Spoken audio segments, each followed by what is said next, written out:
Всегда правители знали, что сила в единстве.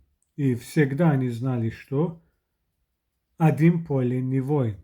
Поэтому уже давно идет процесс над тем, что все стали одинокими. Сначала людей разделили на этническом почве. Это сделали с помощью расистов.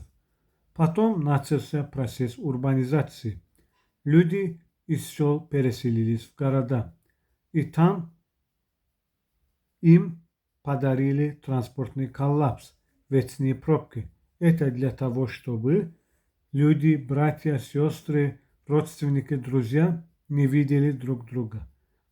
Их разделяют километры, их разделяют пробки, их разделяет транспортный коллапс.